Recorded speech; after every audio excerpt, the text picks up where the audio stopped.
रही है। माता ने कहा कि वहां तो केवल स्त्री समुदाय ही दिख रहा है और जो पुरुष के रूप में है तो वो तो केवल ठाकुर जी ही हैं। सिवा ठाकुर जी के वहां कोई भी पुरुष नजर नहीं आ रहा है।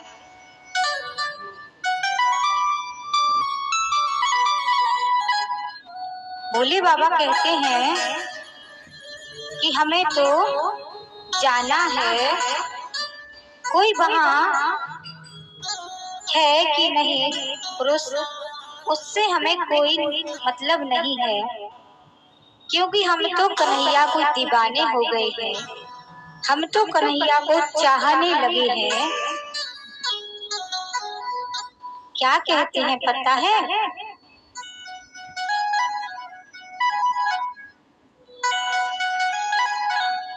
क्या कह रहे हैं भोले बाबा कि अब तो हम कन्हैया के दीवाने हो गए हैं और कन्हैया को प्रेम कर रहे हैं हृदय से, और अब हमें उनके पास जाना है और रास रचाना है। पार्वती मैया कहती है, अच्छा कैसे दीवाने हुए हैं? क्या कहते हैं? ऐसे नहीं हम चाहने वाले जो आज तुम्हें कल और कुछ चाहे, एक दिया निकाल के दोनों जो और किसी से नजर मिलाने, लाख मिले तुमसे बढ़कर तुम्हें ही चाहे तुम्हें मनाए, जब तक तन में प्राण रहे तब तक निहार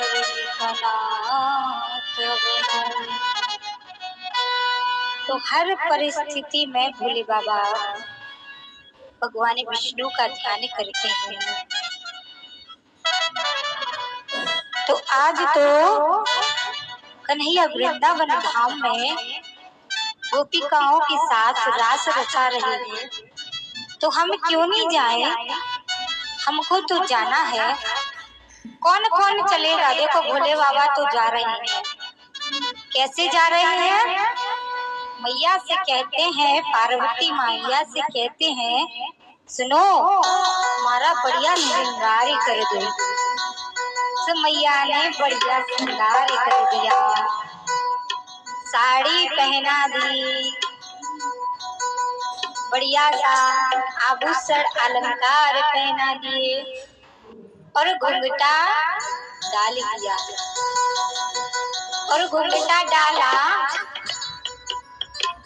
तो इतना ही डाला, और क्या हुआ? इतनी बड़ी दाढ़ी निकल गई। भोले बाबा की अब तो गड़बड़ हो गई है ना? ये स्त्री कैसी जिसकी इतनी बड़ी लंबी सी दाढ़ी हो?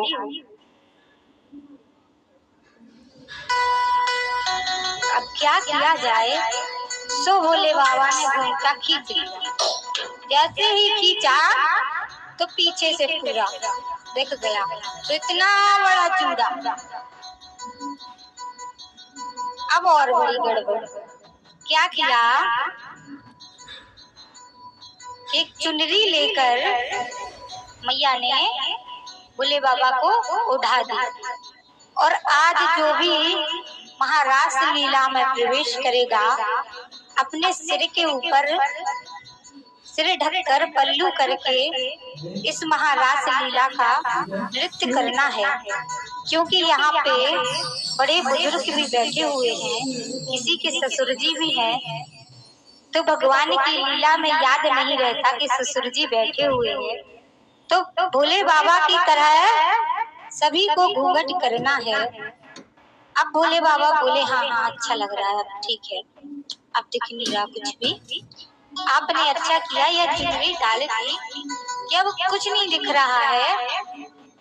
सुमैया बोली कि आप घूंघटा किए हो और मैं ऐसी हूँ, कोई देखेगा तो कहेगा नहीं कि ये घूंघटा क्यों किए हैं, कोई बड़े बुजुर्ग तो साथ में है नहीं, दो स्त्रियां ही तो है और एक दूसरे को घूंघटा स्त्रियां थोड़ी करती हैं। मर्यादा जो है बड़े बुजुर्गों के लिए की जाती है। किसी के ताऊ जी बैठे हैं तो जैसे ही देखा तो तुरंत घूंघटा डाल लिया, या चाचा जी को देखा तो तुरंत घूंघटा डाल लिया। और अगर सासू माँ बैठी है तो ये तो माँ है, तो माँ तो कहती है बेटी कैसे भी घूमो कोई दिक्कत नहीं है, लेकिन एक मर्यादा बनाई गई है इसलिए घूंघटा किया जाता है।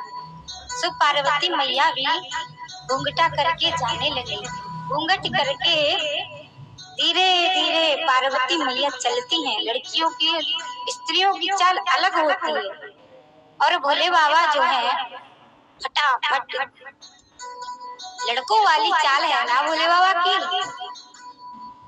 है ना। तो जब पुरुष चलते हैं तो जल्दी जल्दी और लड़कियां चलती हैं तो अदब से। जैसे ही देखा मैया कहने लगी कि अरे ऐसे क्यों चल रहे हो, आराम आराम से चलो, ऐसे में कोई समझ जाएगा कि आप पुरुष हैं नारी नहीं। अच्छा अच्छा ठीक है। अब तो भोले बाबा ने और बोले क्या किया, अब लड़कियों की तरह चलने की, महिलाओं की तरह अगर कोई पुरुष चलना चाहे तो अलग दिखता है कि ये देखो कैसे चल रहा है, कितनी भी अच्छी साड़ी पहन लो, लेकिन जब भैया लोग चलते हैं तो उनकी चलने की अदा ही कुछ और होती है। फिर भी भोले बाबा कोशिश करते करते पहुंचे। एक गोपी द्वार पे खड़ी थी, द्वारपाल बन के, वहाँ रास लीला है, यहाँ किसी भी पुरुष का जाना उचित नहीं, रोक देते हैं, ये भगवान की ही लीला चल रही है, कोई प्रवेश नहीं कर सकता। सो रोका। अरे कौन है आप, कहाँ जा रही हो? पार्वती मैया बोली घबराते हुए, कुछ नहीं मैं पार्वती हूँ और ये हमारी सखी है। अच्छा सखी है तो उसने दो दो चुनरी क्यों ओढ़ रखी है, इतना लंबा घूंघट?